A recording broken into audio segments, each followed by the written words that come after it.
bila about 5% lah, 5% of orang yang ada GDM atau kencing manis lepas hamil ni dia akan sambung ada Allah, kencing kesiannya. manis. Nak buat macam mana? Tapi I selalu cakap macam ni, bila kita ada penyakit macam kencing manis ni, memanglah sedih kan bila kita ada. But the most important thing is kita tahu kita ada kencing manis. Jadi kita boleh kawal.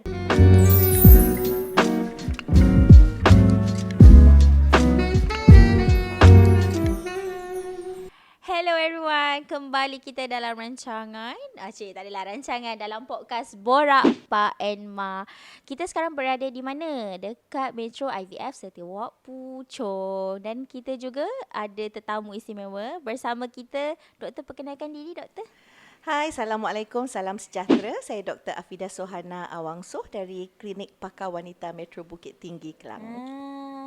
Comel je doktor kita hari ni. Okey, doktor, kita nak hari ni kita nak borak-borak biasa, borak-borak macam nak santai lah orang kata, kan? Kita nak tanya pasal GDM, doktor. GDM. Boleh. Okay. Ada orang tanya apa tu GDM, doktor? Okey, so GDM ni maksudnya gestational diabetes mellitus ataupun kencing manis semasa hamil. Semasa hamil. Okey. Doktor, ada tak pesakit yang ada experience yang waktu hamil dia sangkut GDM, lepas tu sampai lepas bersalin pun masih lagi GDM? Okey, betul, memang ada. Now, bila kita kata lepas bersalin masih ada diabetes tu, ada dua kemungkinan.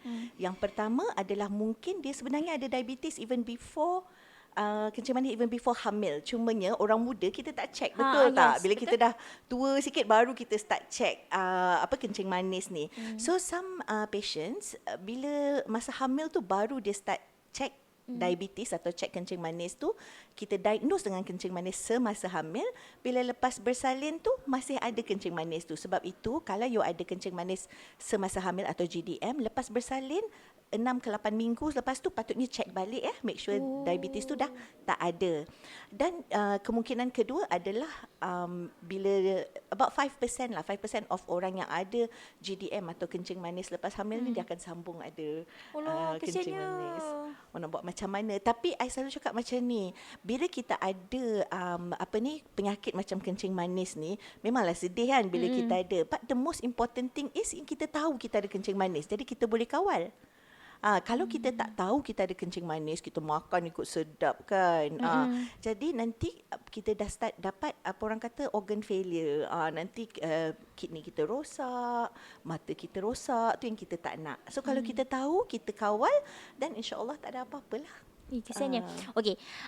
Before this, Pak Aimah dia ada buat konten. Kalau saya mengandung lagi, saya akan lepas tu nanti kita buat macam eksperimen lah, kita interview public.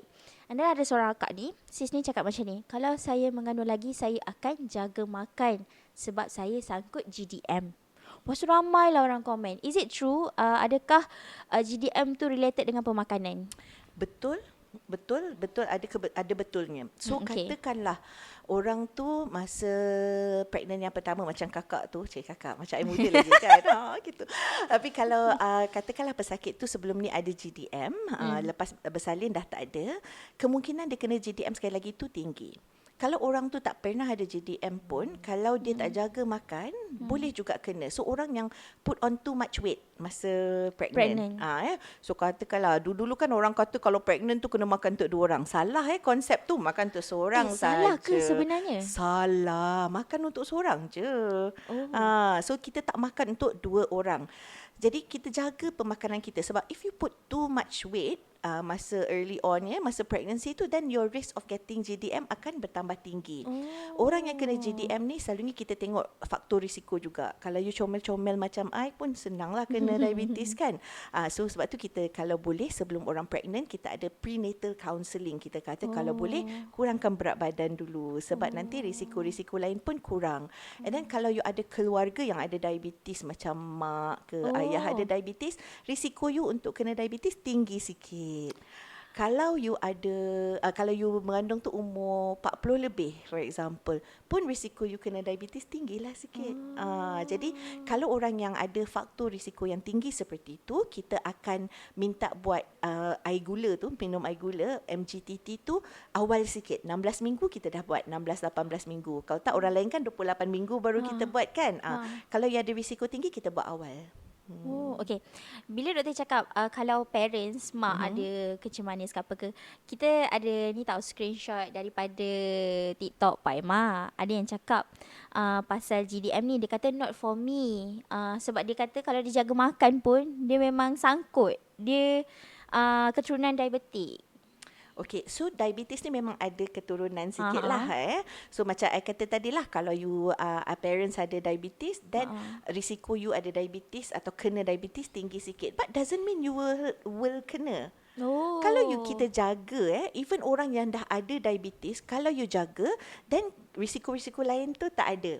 So kalau you ada parents yang ada diabetes, kena jaga lebih lah daripada orang lain. But some people memang ada orang yang dah jaga macam-macam tapi still kena juga. And for those people, I always say, nak buat macam mana rezeki kita macam tu. But the most important thing is kita tahu kita ada diabetes supaya kita boleh start jaga. Sebab kalau you kena lompat terus ni, kalau kita kena diabetes in pregnancy, dia ada risiko pada anak kita kalau kita tak jaga gula kita. Contohnya. So, apa yang penting bila kita kena diabetes in pregnancy ni, kita nak gula mak tu normal. So, sama ada kita control secara diet ataupun kita makan ubat. Orang selalu takut kan kena makan ubat, insulin semua tu. I selalu cakap dengan my patient, ubat yang you makan, insulin yang kita inject tu, molekul dia besar. Dia tak boleh lintas uri pergi kat baby. So baby actually tak ada kena-mengena dengan ubat kita tu. But kalau gula dalam darah you tinggi, direct highway to baby. And bahasa kasar toksik lah kat baby. So dia ada kesan dekat baby semasa dalam kandungan, masa lahir dan 10-20 tahun akan datang. Contoh dia apa yang akan bagi kesan? Kalau masa dalam kandungan, kalau kandungan gula ibu tu tinggi, baby boleh jadi besar. And besar dia dekat trunk, perut dia. Kita panggil macrosomia. So kalau lahir normal, even at Caesar, I pernah satu keadaan tu bila kita nak keluarkan baby tu lekat bahu dia. Sebab dia punya perut besar. Sepatutnya kepala tu paling besar. Yang lain tu boleh follow through lah. So kalau terlekat bahu, kita panggil shoulder dystocia ni, dia boleh menyebabkan kecacatan, dia boleh menyebabkan kematian. Oh my God. And it can also go the other way sebab gula tinggi dalam mak ni boleh menyebabkan uri cepat rosak. So nanti baby tak membesar dengan baik. So risiko intrauterine growth restriction kita panggil. And masa lahir, kalau gula ibu tu tak dikawal dengan baik, bila lahir nanti, I selalu cakap bahasa pasar, I cerita bahasa pasar lah, bukan medical. So maknanya macam katakanlah kita baby dalam perut tu, kita punya gula tu 10, 9, 8 yang tinggi. So baby dah biasa dengan gula yang tinggi. Bila baby lahir, kita potong tali pusat dia. So what happens is tiba-tiba dah gula tak ada. So dia jadi hypo. Kalau kita hypo jadi macam mana? Pening, pitam kan? Sama dengan baby. Pening, pitam boleh kena sawan. Ya Allah. And there's what we call a Bacchus hypothesis. Apa yang berlaku dekat dalam perut tu ada kesan pada baby jangka masa panjang. So baby yang terdedah dengan gula yang tinggi semasa dalam perut ibu, nanti umur baru 20, baru 30 dah kena diabetes, obesity, sakit jantung. So tu yang saya selalu tekankan dekat ibu-ibu. Tu yang saya kata tadi, rezeki kita nak buat macam mana dapat diabetes kalau kita dah jaga kan. Tapi yang penting sekarang kita tahu, dah tahu apa kita buat. Kita kena kontrol lah gula kita. Kalau kita boleh kontrol gula kita sebaik-baiknya dengan diet. Kalau tak boleh juga tak apalah kalau kena ubat. But as long as kita punya gula tu normal, then risiko-risiko yang saya sebut tadi akan reduce lah. Kena keep track lah kita punya kandungan gula tu semua kan. Okay, ada orang cakap, ni komen lah, dia share komen, dia kata first and second pregnancy GDM. Tapi dua-dua diet control, je makan-makan. Kena rajin buat exercise 5 ke 10 minit lepas makan tu. Drop sugar jadi normal. Memang kena exercise lah dalam sepanjang kehamilan tu. Well, actually tak hamil pun kena exercise. Terbatuk sikit. But anyways, semasa hamil pun ada exercise yang selamat semasa hamil. So kita bukan maknanya bila hamil tu tak boleh bergerak. Dan itulah put on weight too much kan, jadi risiko. Of course, apa yang kita makan kena keluarlah the energy kan. Kalau ada orang lagi dia cakap pemakanan jaga supaya tak kena JDM. Dan lepas tu kalau kena JDM tu dipaksa bersalin awal. Is it true? Okay, so tadi kan saya kata kalau gula tu tinggi, dia ada kesan juga kepada uri. The moment you are diagnosed dengan GDM, ada diagnosis GDM, kita tak kasih you lebih due date. So kalau due date you 31 hari bulan 12, kita tak nak you lebih daripada 31 hari bulan 12 sebab kita takut risiko uri tu berhenti bekerja dan tak ada oksigen, tak ada food nutrient yang pergi kat baby. Kalau you kena makan ubat atau kena inject insulin, maknanya kencing manis tu tahap dia lebih tinggi. So dalam keadaan macam tu kita selalunya akan induce around 38-39 weeks lah, depending on apa ubat yang you makan atau sama ada you on ubat oral atau insulin dan kadar tahap diabetes tu lah. Kadang-kadang even lebih awal pun ada kalau kita nampak macam dah ada kesan pada baby atau gula tu uncontrolled, dan kadang-kadang lebih awal, but we try to push at least sampai 38 minggu lah kalau boleh. 38 minggu. Betul. Macam doktor sendiri ada experience tak dengan pesakit yang ada masalah GDM? GDM unfortunately dengan kitanya populasi sekarang ni is very common. It's very I common. think I always have a few patients yang ada GDM unfortunately.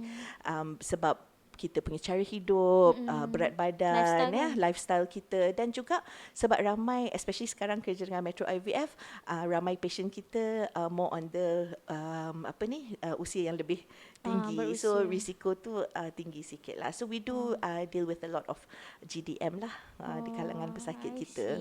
Yang paling teruk ada komplikasi ke?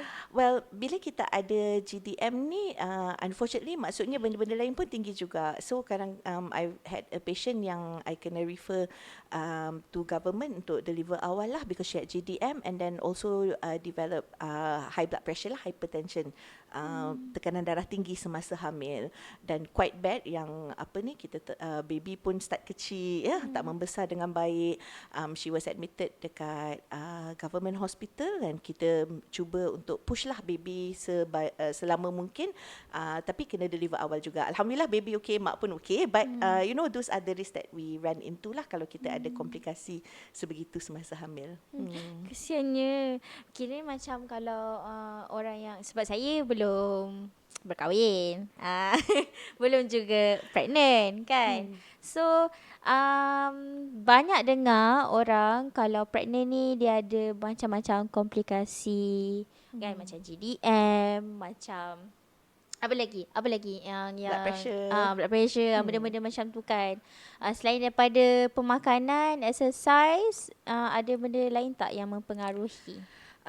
Satu benda yang saya rasa dekat di kalangan kita ni kurang pemahaman tu ialah prenatal counselling. So sebelum pregnant macam ni kan, dah datang jumpa doktor, dah belajar kenal pasti apa risiko yang ada, dan apa yang kita boleh buat untuk kurangkan risiko tu. Macam contohnya kalau berat badan tinggi, kita suruh kurangkan berat badan sebelum hamil. Kalau you memang dah ada diabetes, kita control gula you sebelum you pregnant. Sangat important sebab kalau you pregnant, masa awal tu gula you tinggi risiko miscarriage, kecacatan dan sebagainya. So prenatal counselling lah, datang jumpa doktor supaya kita boleh adjust what is suitable for you. Boleh ke? Maksudnya kalau nak jumpa doktor tu, prenatal tu waktu Sebelum hamil jumpa. Bila nanti Maira dah kahwin, the moment you plan nak pregnant tu, insyaallah datang jumpa kita. Datang jumpa kita, kata doktor saya dah plan nak pregnant. Boleh tak saya nak buat prenatal counselling? So kita akan tanyalah macam sejarah kesihatan, sejarah keluarga, untuk kita kenal pasti apa risiko yang ada, supaya kalau ada risiko kita boleh bagi nasihat macam mana nak kurangkan risiko tu, dan start you on supplements lah, macam folic acid. Folic acid semua orang ingat bila pregnant baru makan. Sebenarnya sebaik-baiknya the moment you fikir I nak pregnant, atau umur you dah kahwin dan tak guna protection, then you should start on folic acid. The best time is to start a month before pregnant and sambung the first 12 weeks. Kita mana tahu nak pregnant bila. Jadi betul. basically kena makan je lah. Makan je, Folic acid consume. tu. Yes. Dekat Metro IVF boleh datang consult untuk prenatal. Of course, mana-mana doktor boleh. And of course lah kita suruh datang jumpa kita. Tak, sebab ingatkan macam kalau dah pregnant baru jumpa kan. Lepas tu macam itulah saya kata ramai orang tak faham konsep kena datang prenatal counselling. Macam kalau sekarang ni I nampak orang dah start kenal agaknya mungkin through TikTok ke apa ke dia orang jumpa kan. So I've had quite a few couples datang jumpa tanya nak buat prenatal counselling, which is very good lah. Dekat situ akan analyse apa semua keadaan kesihatan betul. everything. So selalunya melalui sejarah. Then mungkin kita tengok berat badan, kita check blood pressure, and then depends tu kadang-kadang kita buat darah siap-siap tengok ada anemia ke, ada penyakit apa-apa ke, then kita boleh counsel lah accordingly. Okay.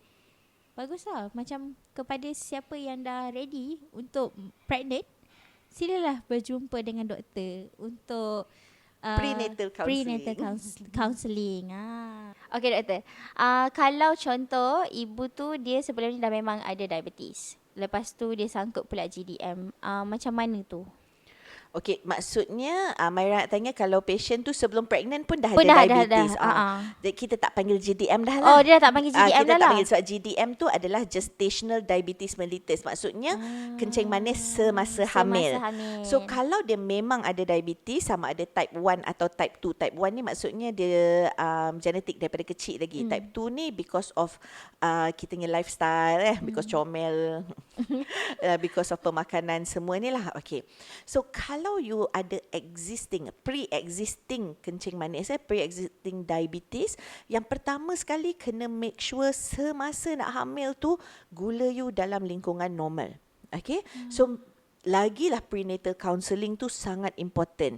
Sebab kalau ibu tu hamil semasa gula dia tak dikawal dengan baik, yang pertama dia ada risiko mendapat baby yang cacat. Kecacatan baby So tu saya kata gula ni toksik untuk baby So antara kecacatan yang paling utama adalah jantung lah. So kalau orang yang ada diabetes yang awal ni atau pre-existing diabetes ni, kita akan make sure kita check baby punya jantung lah around 20-22 weeks macam tu kita akan check scan jantung baby. Yang kedua, dia boleh maksudnya risiko miscarriage, keguguran tu tinggi kalau gula kita tinggi. And even kalau baby dah besar, kalau gula you sangat tinggi, tinggi risiko intrauterine fetal death. Maksudnya baby mati dalam kandungan. Baby mati dalam kandungan sudden ke? Tiba-tiba? Sudden, betul. Sebab kalau gula tu terlalu tinggi, dia tak boleh. Baby tak boleh. Macam kita lah, kalau kita gula terlampau tinggi pun, you boleh dapat diabetic coma semua tu kan. So tak boleh. Jadi very important untuk dapat prenatal counselling. Make sure you punya gula tu dalam lingkungan yang normal. Tu yang pertama lah. So bila you dah ada diabetes sepanjang pregnancy tu, you ada diabetes jugalah.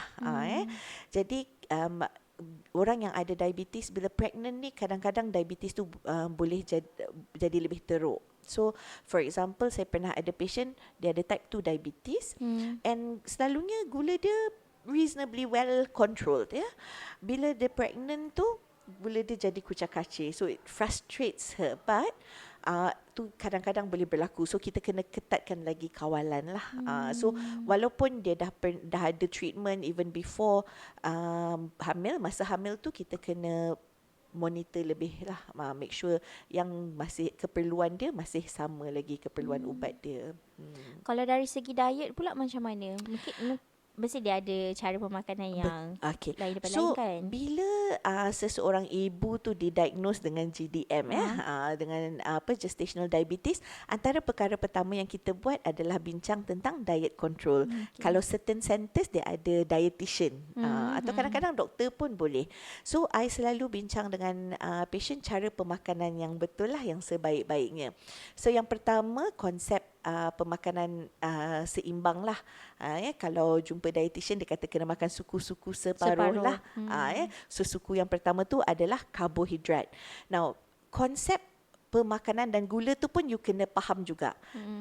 Karbohidrat bila you makan, semua tu tukar jadi gula. So you get that sugar spike. Macam gula tu naik tinggi tiba-tiba. Kalau protein contohnya, bila you makan, semua tu jadi gula juga.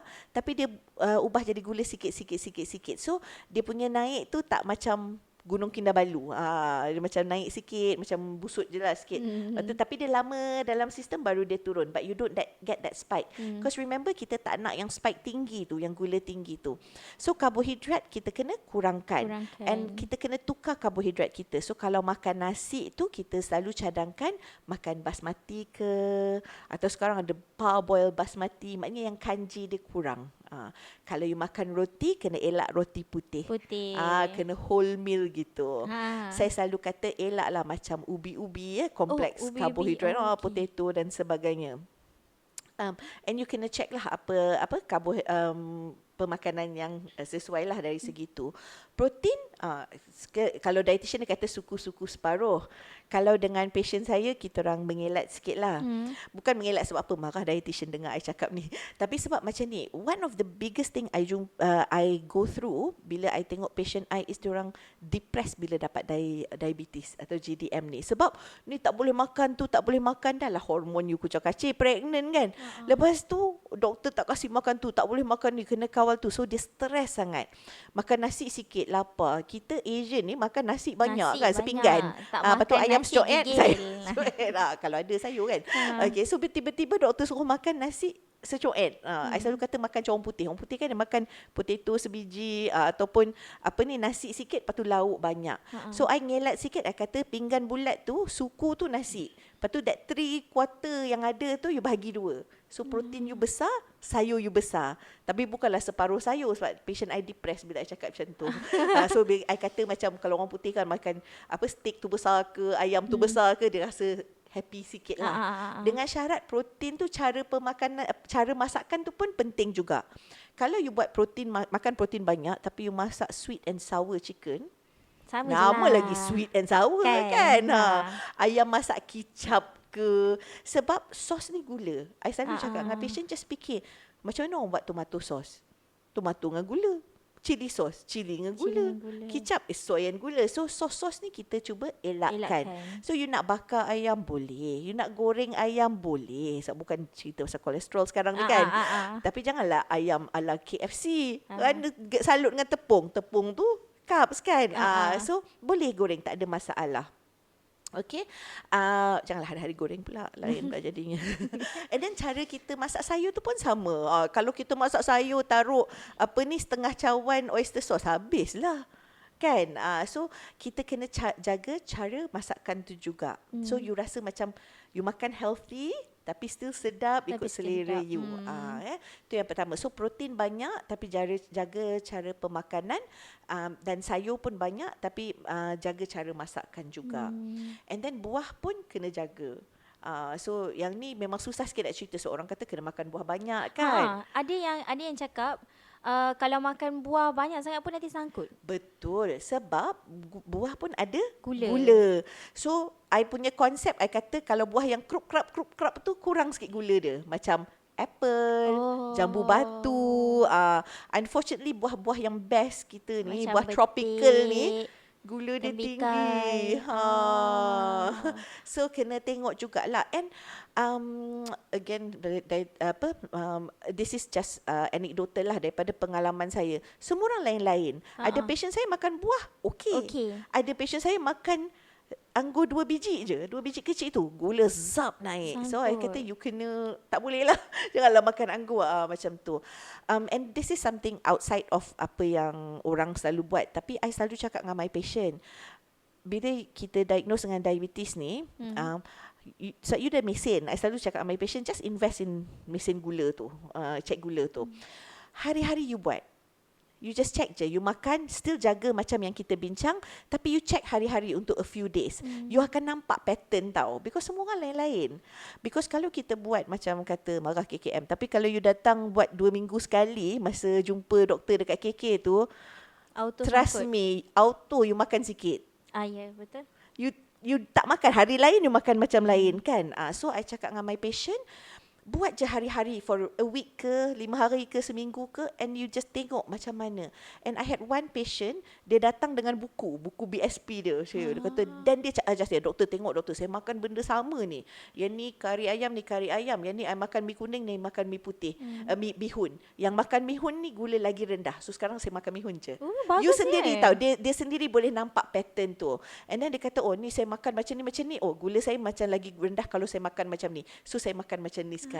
So you macam nampak pattern, you lagi faham kenapa you kena buat macam tu.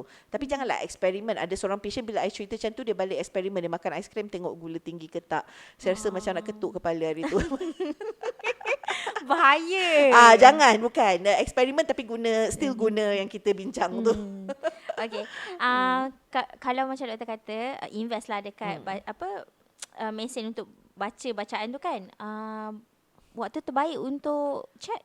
Okay, so kalau dengan KK, okay, kalau dengan KK dia akan bagi masa untuk you check, dan dia kata you mesti makan 2 jam sebelum waktu bacaan tu. So you ada satu pagi sebelum makan, puasa lah. And then I think dia orang buat pukul 2, so you kena makan pukul 12. Salah, pukul 10. Maknanya you kena makan pukul 8 pagi untuk yang selepas breakfast. And then pukul 2, so you kena makan pukul 12 tengah hari. And then pukul 8, I think, so you kena makan pukul 6, something like that. Dengan my patient, I ubah sikit. I kata you still have to have a good timing, but kita tak boleh nak paksa orang makan pukul 12 kan, because ada orang kerja. Betul. Lunch time dia pukul 1. So you buat pagi sebelum makan, so puasa punya. And then 2 jam atau some places guna 1 jam selepas makan. So kalau you makan breakfast, katakanlah you jenis makan bangun pagi, you kena pergi office before pukul 7. So 6.30 you dah makan. So makan-makan, habis makan you tengok jam pukul 7. Maknanya pukul 8 atau pukul 9 you kena check. 8 atau 9, 1 jam atau 2 jam tu ikut doktor you. Ada doktor akan suruh 1 jam selepas, ada doktor suruh 2 jam selepas. But you have to be clear lah, you check 1 jam atau 2 jam selepas, sebab dia punya baseline dia lain. So, and then lunch, you katakanlah you jenis lunch pukul 1, then you test pukul 3 lah. Kalau you makan lunch pukul 7, then pukul 9 lah. So instead of ikut time and you adjust pemakanan you, I suruh dia adjust ikut time dia. Ikut Because time some dia. of my patients are, working mothers, dia tak boleh nak adjust makan ikut tu. So listen to your doctor, ask your doctor how to do the BSP, what is the best time and all lah. Tapi janganlah bila doktor cakap macam tu, oh doktor saya makan pukul 11 pagi, pukul 4 petang, pukul 12 malam. Hancur lah. Still kena ada timing lah. Cuma bila kita bincang macam kalau patient saya tu, kita adjust sikit-sikit supaya ikut lifestyle dia Ikut lah. lifestyle dia lah. Tapi masih ikut saranan lah, ikut Yes. berapa jam. Betul, breakfast, lunch and dinner. Bukan brunch and then dinner and then more. Apa tu? Supper. Supper. Dia jaga makanan lah. Okay. Yang kalau pergi check, lepas tu minum tu. Minum air gula. Minum air gula So tu. tadi kita kata nak check ada diabetes ke tak, kena minum air gula kan. Kalau orang ada risiko tinggi buat awal, kalau tak berisiko rendah 28 minggu. So basically apa yang doktor akan bagi tahu is you kena datang puasa pagi tu. So you datang ke klinik kesihatan ke atau klinik swasta ke, pagi tu doktor akan check darah puasa dulu. And then dia akan bagi air gula. So air gula ni ada banyak jenis dah sekarang ni. Ada macam-macam perisa. Dulu air orange saja, ada yang tak ada perasa. Sekarang some places you boleh ambil yang dah premix. Ada certain klinik ambil yang premix dah. Ada yang ada gas siap. So tempat saya kerja dulu, kadang-kadang KK hantar kat situ. So bila dia minum yang KK punya tak sedap, muntah, pergi minum dekat klinik lain yang ada yang perisa-perisa lain. Boleh yang tu. Okay. So you kena minum air tu, and then you kena hang around for 2 hours. Lepas 2 jam, dia akan test balik semula untuk tengok how your body breaks down the sugar lah. Okay. So kadang-kadang ada orang muntah. Ada orang muntah. So yang pertama sekali, I selalu kata, janganlah puasa daripada pukul 6 petang. You know lah, macam doktor kata puasa daripada pukul 12 malam kan. So you boleh je makan pukul 9 ke. Janganlah, I takut. Ada orang dia takut dia tak Takut pas. sangat. Dia tak makan dinner. Dia skip dinner. Tunggu esok. Jadi bila you lapar sangat, kalau you lapar sangat tiba-tiba you makan benda manis, apa jadi? Kalau Loya. macam Betul. So if you're overly overly hungry, you dah lama sangat tak makan, memang you akan rasa loya, you akan muntah. So jangan skip your dinner before going. And then bila minum air tu, minum air gula tu, I selalu kata just relax je. Because kadang-kadang kita ni mental kita ni kita dah ini tak sedap orang semua kata muntah. Takut. So you datang tu dengan takutnya, dengan apa minum tu macam itu emotional, belum minum lagi dah rasa nak muntah, dah loya. So just relax saja. Kalau saya dulu pengalaman saya lah, saya pernah minum yang bergas dekat klinik lain. I like that lah. Unfortunately comel sebab suka air gas kan. So bila minum gas tu saya okey. Lepas tu minum yang KK punya yang tak ada rasa tu, saya cakap dengan masa tu mak datang sekali, kata don't talk to me. Sebab saya kalau saya buka mulut saya rasa saya akan muntah dekat situ juga. So you kena adjust lah. Everybody is a bit different. Kalau you rasa tak boleh sangat, you boleh tanya kalau ada klinik yang ada premix punya yang sedap-sedap tu. Okay, betapa tekunnya saya mendengar macam saya ni dah nak pergi check darah, check diabetes dah esok. Macam dah pregnant dah. InsyaAllah. Tapi lambat lagi lah. Okay, thank you so much doktor sebab memberi pencerahan tentang GDM. Sebab ramai sangat orang takut, orang tak tahu pasal GDM ni, apa benda tu semua kan. Thank you so much sebab luangkan masa. Berjumpa lagi kita for the next episode dalam Borak Pak and Ma. Thank you so much. Thanks for watching. Bye-bye. Dr. Sif, bye.